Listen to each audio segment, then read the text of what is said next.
How is the mood striking you now?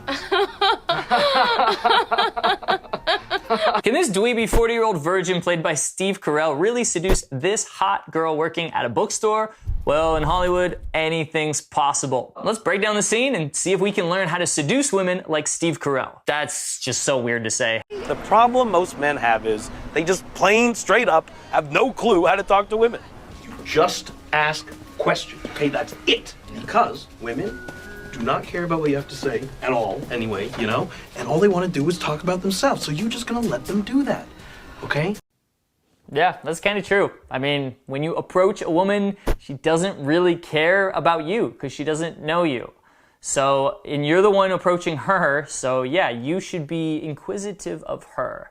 And this is just general advice for any interaction. Like, if you can get the other person talking by asking them questions and they really open up and talk about themselves, like get them to talk about things that they actually care about talking about, they're gonna like you. It doesn't mean they'll be attracted to you, but they'll like you because they're liking the conversation, because they're talking about things that they like to talk about. So yes, generally speaking, you do want to ask her questions. The problem is most guys ask too many questions and it turns into a job interview, and that just feels draining. I mean, who likes to get interrogated? So let's see how he does it. So remember, questions, be cool, and be kind of a dick. Here, be David Caruso in Jade.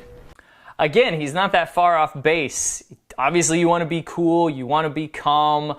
Do you want to be a dick? Well, kind of, in the sense that you don't want to be a pleaser, you don't want to be a nice guy, because that's fake, where you're just trying to like win her over and accommodate everything for her. The reason women like bad guys is because they're genuine, they're not pleasers, they're being themselves, and they really don't care about the outcome. They want the girl, but they're fine if they don't get the girl, because they know they have other options. So in that sense, yeah, I agree. You do want to be kind of a dick. You just don't want to be mean or be an asshole or hurt women intentionally in any way. I haven't watched the movie Jade in probably a decade, but David Caruso did have a cool, kind of charming yet seductive bad boy vibe in the movie, which is something you want to have. The key is don't be a pleaser. That turns women off. All right, let's watch some more.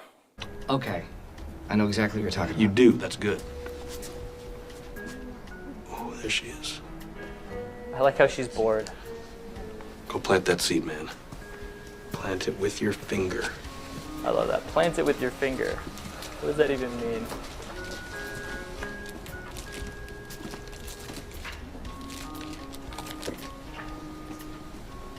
Can I help you? So I like that. He just goes up and he's just standing there. Like he doesn't care. You can tell there's a lot of tension. He doesn't even say anything, which is, it's funny. And yeah, it's a little awkward, but the fact that he's like just standing there in that tension makes it kind of work. I don't know. Can you?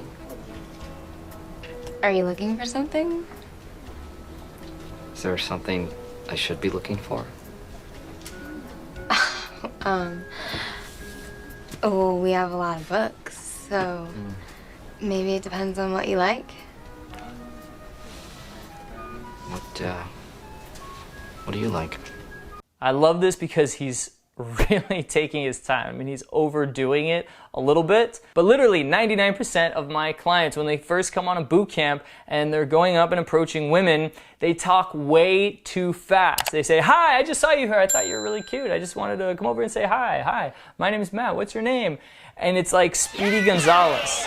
And not only do they need to slow down like 1,000%, but they just need to have this kind of this, not exactly this, but kind of this just cool, calm vibe where they're not so excited. If you act so excited and so nervous when you approach a girl, it's going to turn her off because it's going to make her feel nervous. She's going to feel uncomfortable. But if you seem really calm, you're taking your time, it's like you're in no rush because you believe she's going to like you. You're only in a rush if you don't believe the other person is going to like you. So you have to say it as fast as you can. But if you know they like you, you can just pause. Like, I know you're going to keep watching this video. I can just take my time. Maybe I won't even hit play and watch the rest. Who knows? But you're still watching. All right, silly example, but you get the point. We have a great section of do-it-yourself. Do you like to do it yourself? Sometimes. I mean, if the mood strikes. How is the mood striking you now?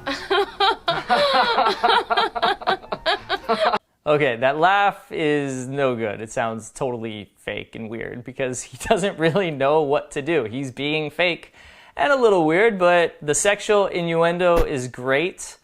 If you can sprinkle those in, just like James Bond, into your conversation, no harm there. Because sexualizing the conversation in a very, I'll say this is an indirect way, and not say like, hey, do you like sex? Do you find me sexy? Would you like to go have sex? That would never work. That's way too direct. Flirting needs to be more indirect, more subtle. But if you can subtly get her thinking kind of naughty thoughts and she's looking at you, then of course she's going to associate those thoughts with you. And he did a pretty good job of it. So let's see what happens next. What's your name? What's your name? I'm, Beth. Andy. Andy? Don't tell me, okay, Andy? I won't. Unless you want to be told on. Beth. Wow, that totally worked. I literally That's said a great nothing. scene. She found me fascinating. I would have thought you were doing that for years. Oh, should I man. have asked her out? No, that's the key. Look, man, compare his vibe in that scene with the girl to how it is just a second ago when he's talking to his buddy, right? He's anxious, he's kind of needy there with his buddy, but with the girl, he just is cool. He's calm, he's taking his time, and he's just having fun with her. So even though this is a movie and it's funny, it's a funny scene, honestly, that kind of interaction, maybe not exactly like that. I think if somebody did it exactly like that in a bookstore, maybe I'll try that. I'll find a cute girl in a bookstore and I'll like act out the same scene. But I think if somebody did it word for word and acted like that, it might kind of be borderline creepy. But when you take that vibe and that demeanor, that calmness, and that you're not talking fast, you're taking your time, and you're just creating that eye contact and that moment, and you're showing this interest in her, but not in a needy, like overly excited way, in a way that you could just walk away like everything's fine. You like her, but it's okay if she doesn't like you back. That is very attractive. So try implementing some of this vibe and definitely some of the pausing and holding that tension into some of your next interactions, and let me know how it goes. Leave a comment down below. Let me know how pausing and creating that sexual vibe and using innuendos works for you. And make sure to watch this next video breakdown where Leonardo DiCaprio seduces a cigarette girl in the movie The Aviator. It's one of my favorite scenes because he creates so much sexual tension. I mean, he ramps it up in like 30 seconds. So make sure to watch that scene because you can actually learn a lot from it. And make sure to subscribe to this channel if you're not already subscribed. Hit that bell notification icon so you don't miss a thing. And if you'd like coaching on how to actually meet women in real life, everyday situations, then apply for coaching. I put a link down in the description and to the right of the screen. My name is Matt Artisan from The Attractive Man, and I'll see you in the next video down below so you know how to create sexual tension like Leonardo DiCaprio.